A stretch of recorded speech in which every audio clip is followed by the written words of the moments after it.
महाराजा सूरजमल ब्रज विश्वविद्यालय भरतपुर के BA भाग द्वितीय वर्ष के प्रश्न पत्र प्रथम के सभी नियमित विद्यार्थियों को मेरा नमस्कार। मैं हनुमान प्रसाद मीना, सहायकाचार्य हिंदी, राजकीय स्नातकोत्तर महाविद्यालय बयाना। विद्यार्थियों, मैं आज आपके सामने रीतिकालीन कवि भूषण, जो आपकी रीतिकालीन काव्य पुस्तक में संकलित है और ये इस पुस्तक के चौथे कवि है, जो बीरस के कवि है, और इनके अंतिम दो छंद आपके सामने लेकर आया हूँ, जिनकी व्याख्या से प्रसंग व्याख्या एवं भावार्थ बताने जा रहा हूँ।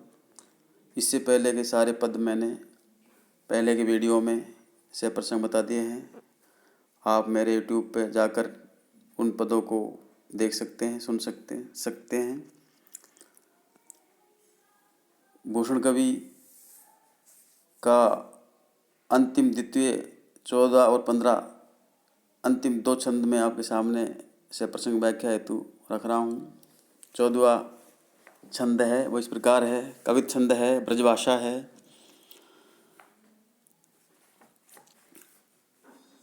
कीर्ति को ताजी करी बाजी चढ़ी लूटी की निभही सब सेन बिनु बाजे विजयपुर की। भूषण भनत भौसिला बुआल धाक ही सो धीर धर बिन फौज कुतुब के धुर की। सिंह उदय भान बिन अमर सुजान बिन मान बिन की निसाहा बिजत्यो दिली सुर की। साई सुबे महाभाऊ शिवाजी सलाह बिन कौन पात साकी न पात साई मुर की। विद्यार्थियों, प्रस्तुत पद्यांश कवि भूषण द्वारा रचित स्फुट शीर्षक कविताओं से उद्धृत है। यह उद्धरण शिवाजी महाराज के शौर्य, वीरता, साहस और पराक्रम से संबंधित है।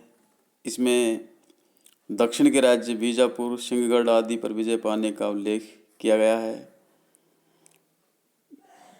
भूषण कवि कहते हैं कि शिवाजी ने घोड़े पर सवार होकर बीजापुर राज्य पर आक्रमण कर उसे सैन्य विहीन कर दिया और उस पर विजय प्राप्त करके अपनी कीर्ति का प्रसार किया। कीर्ति को ताजी करी, ताजी यानी प्रसार। बाजी यानी घोड़ा, चढ़ी लूटी की भई सब सैन बिनु बाजी बीजापुर की सेना। शिवाजी ने घोड़े पर सवार होकर बीजापुर राज्य पर आक्रमण कर उसे सैन्य विहीन कर दिया। भई सब सैन्य विहीन कर दिया बाजी बीजापुर की, और इस प्रकार बीजापुर पर विजय प्राप्त कर ली और उस पर विजय प्राप्त करके अपनी कीर्ति का प्रसार किया। कवि भूषण आगे कहते हैं कि ये भौसिला वंश के राजा शिवाजी आपकी वीरता पराक्रम की धाक से ही कुतुबशाही वंश के राजा की सेना ने अपना धैर्य छोड़ दिया, अर्थात वे भयभीत होकर भाग गई। भूषण बनत भौसिला भुआल धाक ही सो धीर धरि बिन फौज कुतुब के धुर की। भौसिला वंश के राजा शिवाजी आपकी वीरता पराक्रम की धाक से ही कुतुबशाही वंश के राजा की सेना ने अपना धैर्य छोड़ दिया, अर्थात वे भयभीत होकर भाग गई। धैर्य दुर्यानी राजा। सिंह उदय भान बिन अमर सुजान बिन मान बिन कीनी साहिबी त्यों दिल्ली सुर की। और सिंहगढ़ के शासक उदय भानु राठौर भी, जो बिना मान सम्मान के दिल्ली सुर औरंगजेब की गुलामी कर रहा था, उसे भी आपने पराजित किया तथा सर्वदा के लिए मुक्ति प्रदान की, अर्थात सिंहगढ़ पर भी अधिकार कर उसे मुगल साम्राज्य से स्वहस्तगत कर लिया। शाही सूबे महाभाऊ शिवाजी सलाह बिन कौन पात साकी न पात साई मुर की। हे शाहजी के सुपुत्र महाभाऊ शिवाजी, आपकी सलाह सहमति के बिना किस राजा की राजशाही खंडित नहीं हुई, अर्थात आपकी इच्छा के विरुद्ध कोई भी शत्रु राजा अपना राज्य शासन नहीं बचा सका।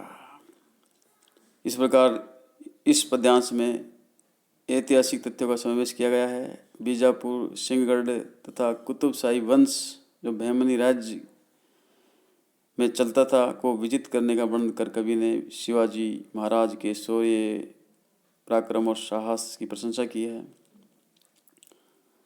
इस छंद में वीर रस का परिपाक हुआ है। ओज गुण है, अनुप्रास, यमक, परिकर, विनोक्ति एवं आक्षेप अलंकारों का प्रयोग हुआ है और कवि छंद है और ब्रजभाषा का सुंदर परिपाक हुआ। अगला और इस पाठ का अंतिम पद है 15वां,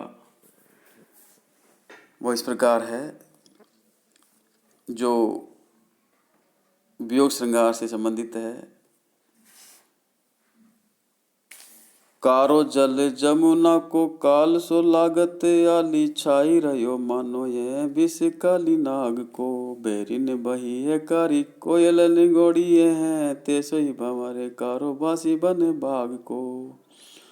भूषण बनत कारे काने को वियोग ही है, सबे दुखिदाई जो करैया अनुराग को। कारो घने घेरी घेरी मारो अब चाहत है, एते पर करती भरोसो कारे काग को। इस पद्यांश में कवि भूषण द्वारा यह पद्यांश कवि भूषण द्वारा रचित स्फुट शीर्षक कवित्व से अवतरित है, उद्धृत है। इसमें विरणी नायिका की मनोवेदना का चित्रण किया गया है। वियोग श्रृंगार है, श्रृंगार रस के वियोग पक्ष का इसमें वर्णन किया गया है। कवि भूषण के वर्णनानुसार कोई भी विरणी कहती है कि हे सखी, प्रियतम कृष्ण का सांवला रंग संयोग काल में अति सुखदायी लगता था, परंतु वियोग दशा में वह सांवला या काला रंग बहुत व्यथित कर रहा है। कारो जल जमुना को काल सो लागत, आली छाई रहो मानो है विष काली नाग को। इसी कारण यमुना नदी का काला सांवला रंग काल या मौत की तरह लगता है। ऐसा प्रतीत होता है कि मानो यमुना के जल में कालिया नाग का काला विष छाया हुआ है, क्योंकि यमुना का जल है वो काले रंग का, और ये काला रंग उसको काले यानी श्यामले श्याम की याद दिलाता है, जिसके कारण उनका विरह का दुख और ज़्यादा बढ़ जाता है। यह कोयल भी बैरिन भई है कारी कोयल निगोड़ी है, ते सोही भंवरे कारो बासी बने बाग को। ये कोयल भी काली है, इस कारण वह भी दुश्मन लग रही है, और वन उपवन में मंडराने वाला भंवरा भी काला होने से उसी प्रकार विरह वेदना बढ़ा रहा है। अर्थात काले रंग की जितने भी पशु पक्षी है वो सब उस विरहिणी की वेदना को बढ़ाने वाले हैं। कवि भूषण आगे कहते हैं कि सांवले प्रेक्षण के वियोग में नायिका को सभी काली चीजें कष्टदायी लगती है। भूषण बनते कारे काने को वियोग ही, सवे दुखदाई जो करैया अनुराग को। अतः वह कहती है कि जो भी काले सांवले से अनुराग करेगी उसे दुख ही मिलेगा। अब तो काला बादल